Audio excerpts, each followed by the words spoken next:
The Duke crushed a lump of chalk beneath his silver cane and let the white dust fall across Catherine Thorne's deed. 4 weeks, he told her. Then the council will learn what this place is worth. Behind Catherine stretched a barren pit filled with broken chalk, discarded silica sand, and a furnace too damaged to hold proper heat. She had £4 left. Her father's laboratory was gone, and the Duke had already warned every merchant under his influence not to sell her the linseed oil needed to make paint. If she failed, hundreds of wooden homes in East London could be condemned, and his brickworks would profit from replacing them. Catherine's first solution failed spectacularly. The coating cracked, the binder blackened. Then, the wood caught fire. She had already lost a quarter of her deadline. But when Catherine scraped the burned coating from the board, she noticed something the Duke had completely misunderstood. The ingredient he had forbidden her to buy might have been the very ingredient she needed to avoid. The chalk broke under the silver tip of Arthur Cavendish's cane with a dry snap. White powder spread across the deed at Catherine Thorne's feet. Beyond it, the dry chalk pit blazed beneath the autumn sun, a shallow quarry of broken limestone, discarded silica sand, rusted rails, and one furnace whose cracked brickwork leaned toward the chimney, as if heat itself had tried to pull it apart. "There," the Duke said, "your inheritance from failure." He was 55, broad through the shoulders, dressed in charcoal wool that had never known furnace soot. 2 men from his estate office stood behind him beside the carriage. Neither looked at Catherine. She did not bend for the deed. Arthur tapped the pale ground with his cane. 4 weeks until the council inspection. Perhaps you can persuade them this dust will protect the East End. His mouth barely moved when he smiled. The city wanted a cheap way to reduce fires in the rows of wooden workers' houses pressed between foundries, coal yards, and workshops. Arthur owned brickworks large enough to rebuild half those streets.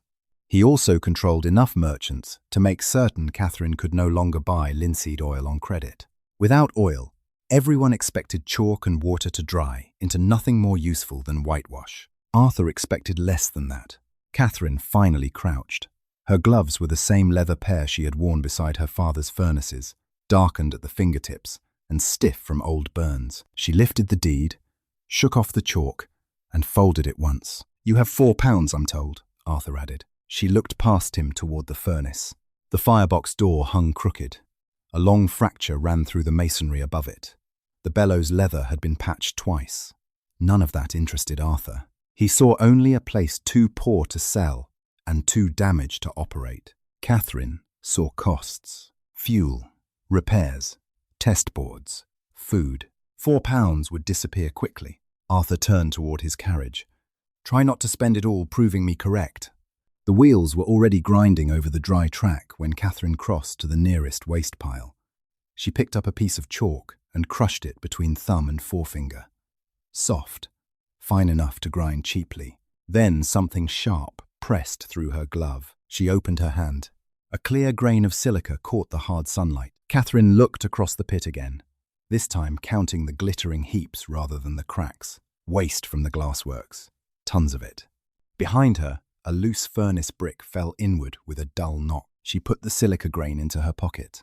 Before the first week ended, she needed to answer one practical question. Could anything in this pit be made to stay on wood long enough to face a flame? By noon, Catherine had stopped thinking of the pit as a single ruin. It was several smaller problems piled together.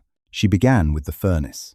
Using an iron poker, she tested the long crack above the firebox and marked every loose brick with chalk. The chimney still drew, but weakly. When she opened the old bellows, air hissed through 2 leather patches before reaching the coals. It could make heat. It could not yet hold the kind of heat she would eventually need. The silica was another problem. Most of it lay in glittering heaps mixed with fragments too large for a crucible. Catherine filled 3 wooden trays, sorting the waste by grain size, rather than attacking all of it with a hammer. Fine material might be useful immediately.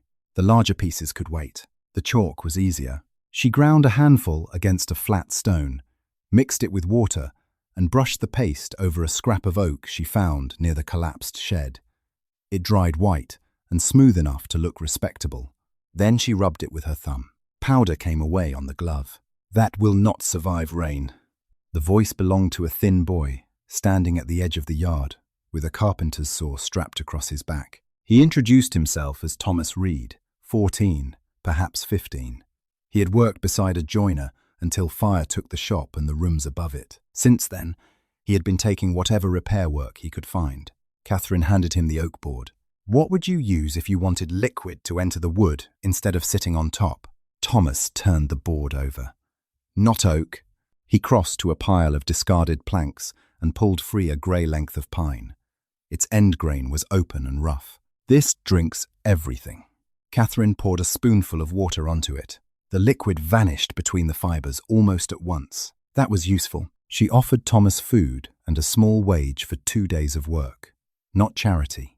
He would sort boards, help crush silica, and tell her when she misunderstood wood. He agreed before she finished listing the tasks.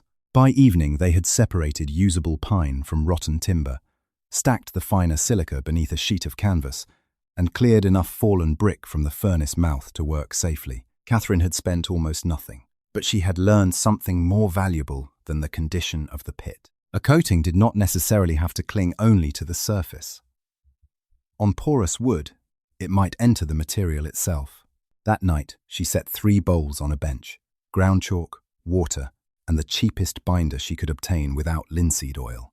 Egg white. If the mixture could survive heat long enough, she might still have a paint worth testing. For 3 days, Catherine worked at the bench beneath the cracked shed roof. She changed one thing at a time. More chalk made the coating thicker but brittle. More egg white helped it cling, though it dried with a faint sheen she did not trust. Too much water let the mixture soak into pine, but left almost nothing at the surface. Thomas cut each testboard to the same length and marked the backs with a carpenter's pencil, while Catherine wrote the proportions beside them. By the 4th evening, one formula looked promising. It covered the pine evenly. It survived being rubbed with a cloth. When Thomas bent the board slightly, the white surface held. He looked at her. "Better than the first lot." Better is not the same as useful. They carried the board to the furnace yard. Catherine fixed it upright against 2 bricks and lit a small torch. She kept the flame moving at first, watching for blistering. The coating remained pale. Then she held the heat closer. A hairline crack appeared. Another followed it. Within seconds, the white surface tightened into a web of fractures. Brown stains spread beneath the chalk. A sour, scorched smell rose from the board. Thomas stepped back. Catherine did not. The egg protein darkened first. Then a narrow orange flame found one of the cracks and caught in the pine beneath it. She smothered the board with a damp sack before the fire could climb. For a few seconds, neither of them spoke. A week had nearly gone. Catherine scraped the ruined surface with the edge of a knife. Chalk flaked away. Under it, the binder had turned black and glossy. That smell pulled her back to her father's laboratory. Metal crucibles glowing dull red, shelves of failed samples, his voice correcting her when she tried to protect a heat test with wax. "If the shield can burn, Catherine, it becomes part of the fire." She had been 16. Now she looked at the blackened protein on the knife blade and understood the mistake. She had been trying to improve paint. Paint was the wrong problem. Anything organic enough to hold the chalk together could also become fuel when the temperature rose high enough. Catherine crossed the yard to the silica pile and let a handful run between her gloves. The grains were hard, pale, and indifferent to flame. Thomas watched her. No more eggs? No more binders that can burn. She looked toward the furnace. The Duke had cut her off from linseed oil because he believed oil was necessary. For the first time, Catherine was grateful he had. What she needed now was not a better coating of chalk. She needed a way to make stone flow. Catherine spent the next morning walking from one soapworks to another with a small tin measure in her pocket. She was not looking for anything pure. Pure soda ash cost too much.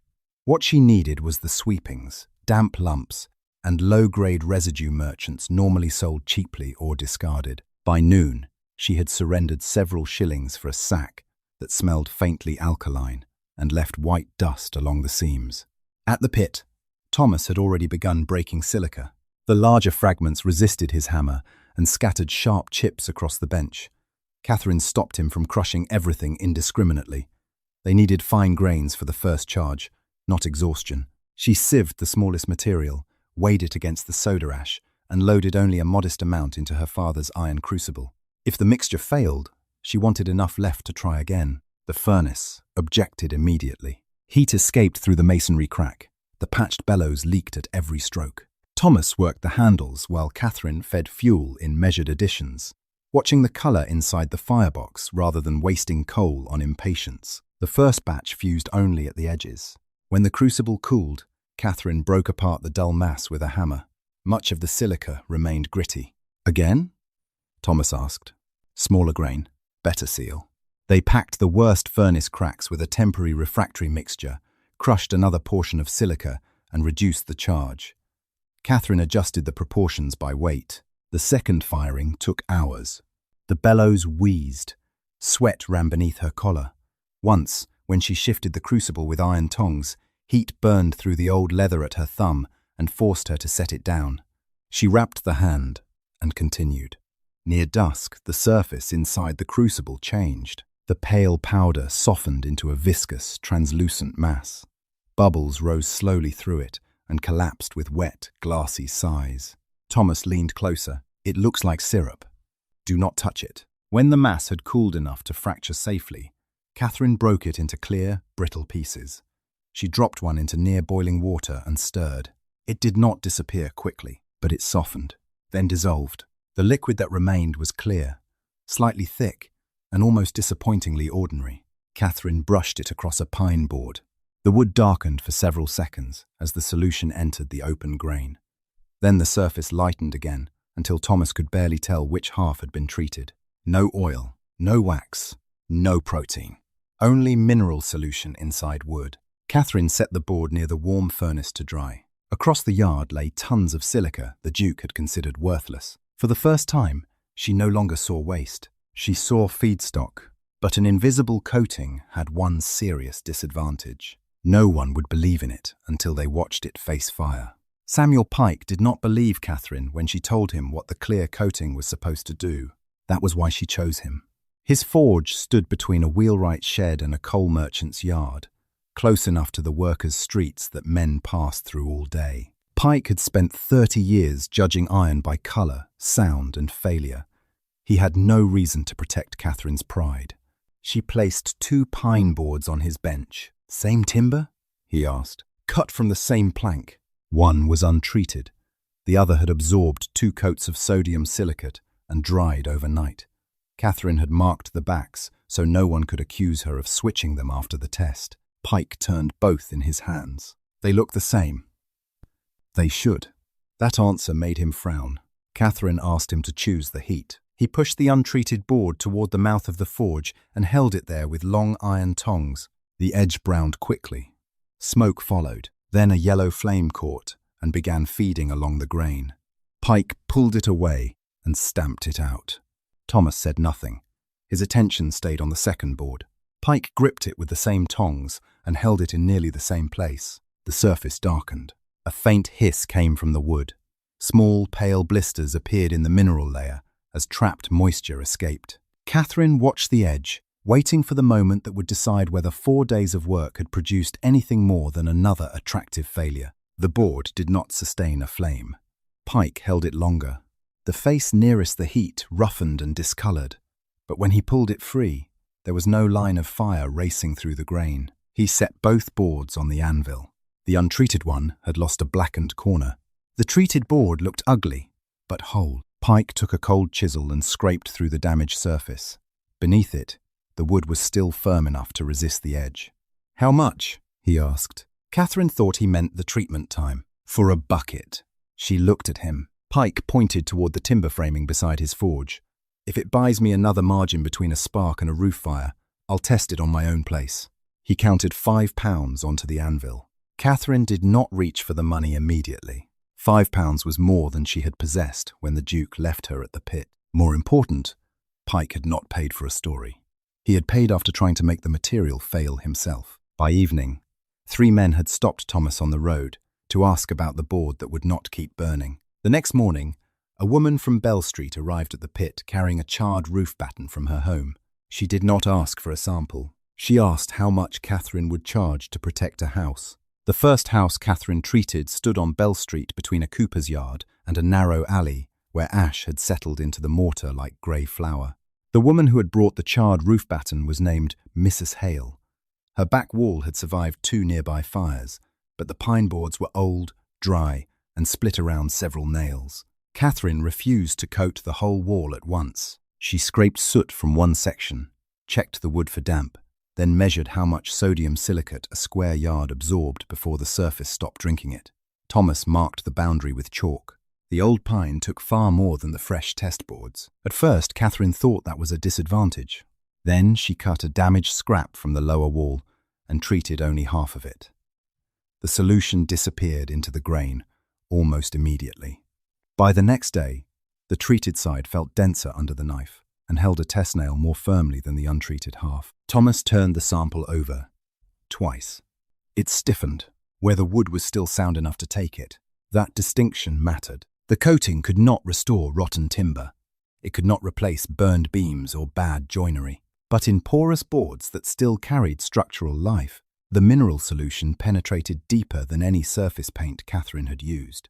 The defect was helping her. Old wood drank more. By the end of the week, she had recorded the amount of solution required for wallboards, roof battens, and newer pine. Those figures told her something else. She could estimate the cost of treating a house before promising work she could not afford to finish.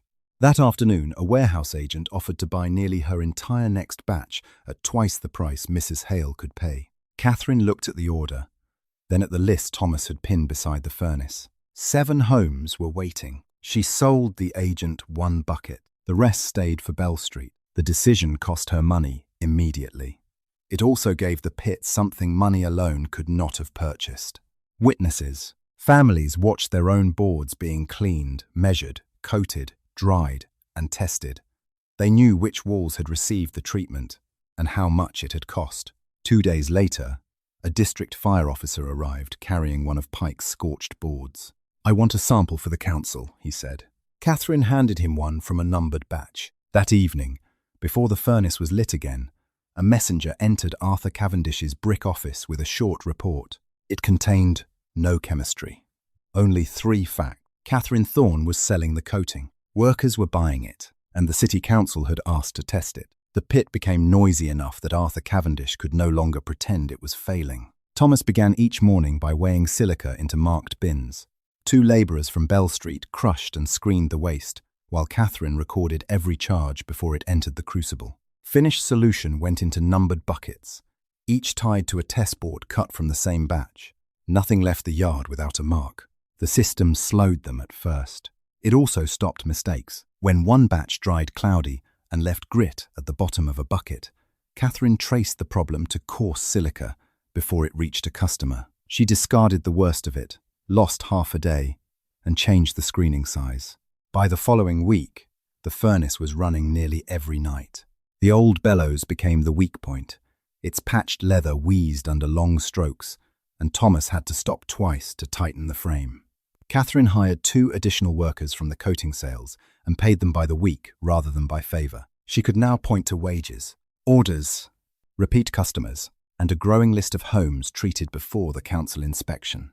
A merchant suggested she double the price. "You have more buyers than buckets," he said. Catherine refused. If the coating became a luxury, Arthur's argument would survive unchanged.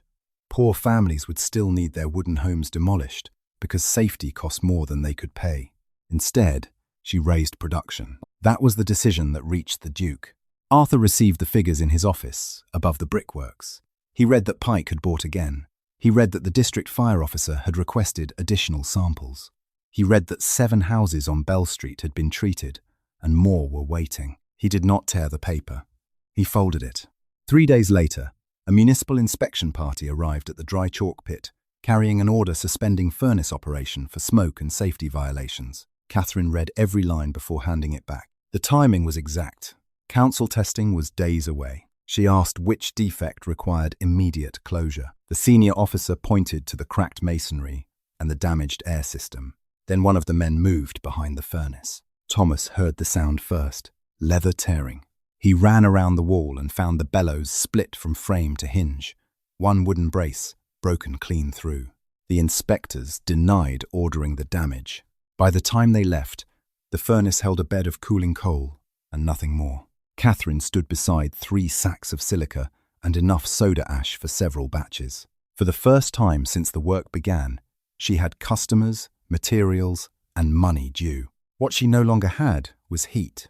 The council test was 48 hours away when Catherine tried to repair the bellows. Thomas held the torn leather flat while she stitched one seam with waxed cord. The repair lasted 3 strokes. The split widened, the broken brace shifted inside the frame, and the leather collapsed again, with a tired sigh. "Another set would cost more than we have," Thomas said. Catherine already knew. She counted the finished buckets twice. There was enough coating for several waiting houses, or enough material for a respectable council demonstration. Not both. Outside the shed, 3 sacks of silica stood untouched beside the soda ash. They might as well have been stones. Without sufficient heat, none of it could become sodium silicate. Catherine walked around the furnace instead of lighting it. She held a strip of paper near each crack and watched the smoke from a small coal fire drift lazily through gaps in the brickwork. Her father had taught her furnaces before he had taught her formulas. Heat was not only fuel, it was movement. Hot gases rose through a chimney. If the passage was narrow enough, high enough, and properly sealed, that upward pull drew fresh air through the fire beneath it. The bellows had been forcing air through a furnace that had never learned to draw properly on its own. Catherine climbed onto the cold masonry and measured the throat below the chimney. Too wide. Pike arrived before sunset, carrying brick tools and no sympathy. "You can close that passage," he said after seeing her marks. "But close it too far and you choke the fire." "Then we do it once badly and once correctly." They worked until dark. Thomas mixed repair mortar. Pike reset loose bricks around the throat. Catherine sealed every leak she could find between the firebox and chimney. They narrowed the gas path and cleared soot from the upper flue. The first firing failed. The coal glowed red but never reached the colour Catherine needed. She let it fall rather than waste the remaining fuel. Then she studied the smoke. Too slow at the chimney. They opened the intake lower on the firebox and reduced another gap above it. On the second attempt, Catherine held the paper strip near the intake. It snapped inward. A low whistle came from the furnace. The coal bed brightened from red to orange, then toward yellow-white as the draft strengthened without a single stroke of the ruined bellows. Thomas stared at the torn leather lying on the ground. Catherine did not. She was watching the crucible. There was enough silica left for one full charge before the council test. If this furnace could melt it, she would have her proof. If it could not, there would be no third attempt.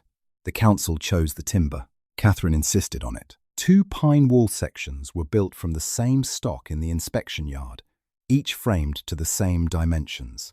One remained untreated. The other received 2 measured coats from Catherine's numbered batch and was left to dry under supervision. Arthur Cavendish arrived before the fire officer. His brick demonstration stood 10 yards away, a neat masonry wall, expensive, solid, and entirely beside the point. "No one disputes that brick does not burn," Catherine said when a council member asked whether she meant to challenge it. "The question is whether every wooden house must be destroyed to make people safer." Arthur said nothing. That restraint unsettled her more than mockery would have. The fire officer checked Catherine's batch mark against the sample record Pike had signed days earlier. He examined both pine sections, then ordered equal fuel placed beneath them. Catherine stood behind the barrier with Thomas and Pike. The first flame reached the untreated boards. Smoke thickened almost immediately. The pine browned, split, then caught. Within minutes, fire was feeding upward through the grain, strongly enough that the officer ordered it extinguished.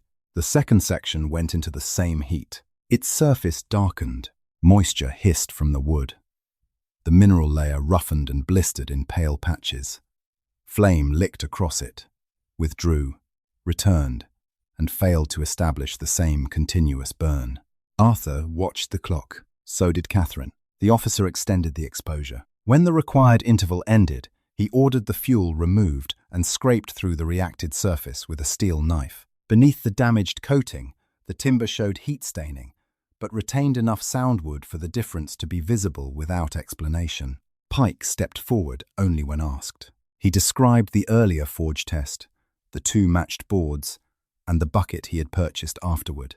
Mrs. Hale produced the record of the Bell Street wall Catherine had treated, including the measured amount used per square yard. Then came the question Catherine had prepared for. What would it cost, a council member asked, to treat a worker's house already fit to remain standing? Catherine gave the figure from her own consumption records. Another clerk placed Arthur's brick rebuilding estimate beside it. No one laughed. No one needed to. The chairman studied both numbers, then looked toward the rows of wooden roofs beyond the yard. "We will require proof of production capacity," he said. "Not another sample. Enough material for hundreds of homes." Catherine looked at Thomas. The fire test had answered whether the coating worked. Now she had to prove the dry chalk pit could become an industry. The council did not award Catherine a city contract because one wall had survived a fire test. They sent inspectors to the dry chalk pit. That mattered more. For 2 days, Catherine showed them every step. Silica weighed into marked bins, soda ash purchased by receipt, furnace charges recorded by batch, test boards kept beside finished buckets, and the consumption figures from Bell Street. The natural draft furnace was still crude, but it held working heat without the ruined bellows. The inspectors approved a first order large enough to treat several hundred workers' homes before winter. Catherine used the advance carefully. She did not buy a carriage. She rebuilt the furnace throat in proper fire brick, repaired the chimney, purchased 2 new crucibles, and hired 4 more labourers from the surrounding streets. Thomas became a paid apprentice with fixed weekly wages. Pike agreed to witness periodic heat tests on production batches. The glassworks were easier. They had spent years paying men to move silica waste out of the way. Catherine offered to take screened loads under contract. Within a month, carts began arriving at the pit full and leaving with sealed buckets of clear mineral solution. Arthur Cavendish contested the council decision through 2 committees. He lost both. The brickworks still stood. They still produced brick, and the city still needed brick, where timber had truly failed. What Arthur lost was more valuable than a kiln. He lost the right to call demolition the only answer. Records from the furnace closure also reached the inquiry. The unexplained destruction of Catherine's bellows, combined with Arthur's financial interest in mandatory rebuilding, cost him his planning influence while the matter was investigated. Contracts, once awarded without challenge, were opened to competitive bids. Catherine attended none of the hearings. She was at the pit. By the first cold week of winter, crews had treated rows of houses on Bell Street and beyond. Not every beam was saved. Rotten timber was replaced. Bad roofs were repaired. The coating was used where the structure was sound enough to justify protecting. That distinction became part of the work. One evening, Catherine stood beside the bench where the first deed had been folded. The paper was still there. Across one corner remained a faint white scar where Arthur's cane had crushed chalk into its fibres. Outside, silica rattled down a metal chute. Workers rolled finished buckets toward a waiting cart. Inside the furnace shed, a fresh charge softened under controlled heat. Catherine dipped a brush into the newest batch. The liquid was clear. The dust had never changed. Only what could be made from it had.